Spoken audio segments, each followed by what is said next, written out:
Bugün demək olar ki, hər uşağın, hər yeniyetmənin əlində bir telefon var. Onlar real oyunlar əvəzinə virtual aləmi seçirlər. Bəs bu seçim onların sağlamlığına və psixoloji vəziyyətinə necə təsir edir? Bu sual internet və texnologiyanın sürətli inkişafı ilə cəmiyyəti narahat etməyə başlayıb. Ağa Ağazadə 19 yaşındadır. Mobil oyunlar və sosial media platformaları onun həyatının ayrılmaz hissəsinə çevrilib. Elə gün olmur ki, telefondan istifadə etməsin. Harasa gündəlik 2-3 saat vaxtım gedir. Orada uduruq, belə uzanda biraz mənfi təsir göstərir.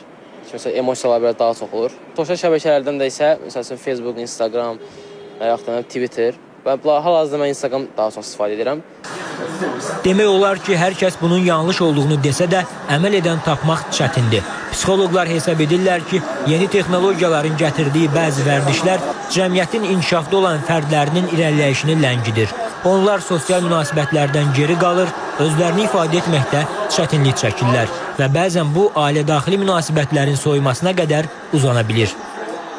Hər bir insan internet oyunlarından istifadə edərkən öz fərqindəliyini anlayıb da, zamanına dəyər verib də, yəni o telefonun, kompüterin insanın həyatından almağına izin verməməlidir. Çünki onlar bizim həyatımızdan zamanımızı da alır, səmərəli, asudə vaxtımızı da alır və biz oyuna o qədər cəmlənə bilərik ki, bir də ayılaraq həyatın ən gözəl, real, ən gözəl o anması gözəl olan çağları ötüb gedir.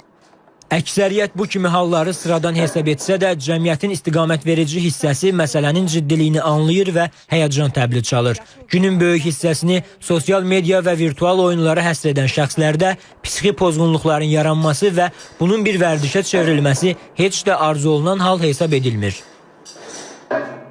Gənclik yaşına qədər gələn uşaqlar, yəni daha çox, hətta dünyaya yeni göz açan körpələrimiz belə artıq belə deyim ki, belə demək mümkündürsə, bu internetlə dırnaq arası zəhərləniblər.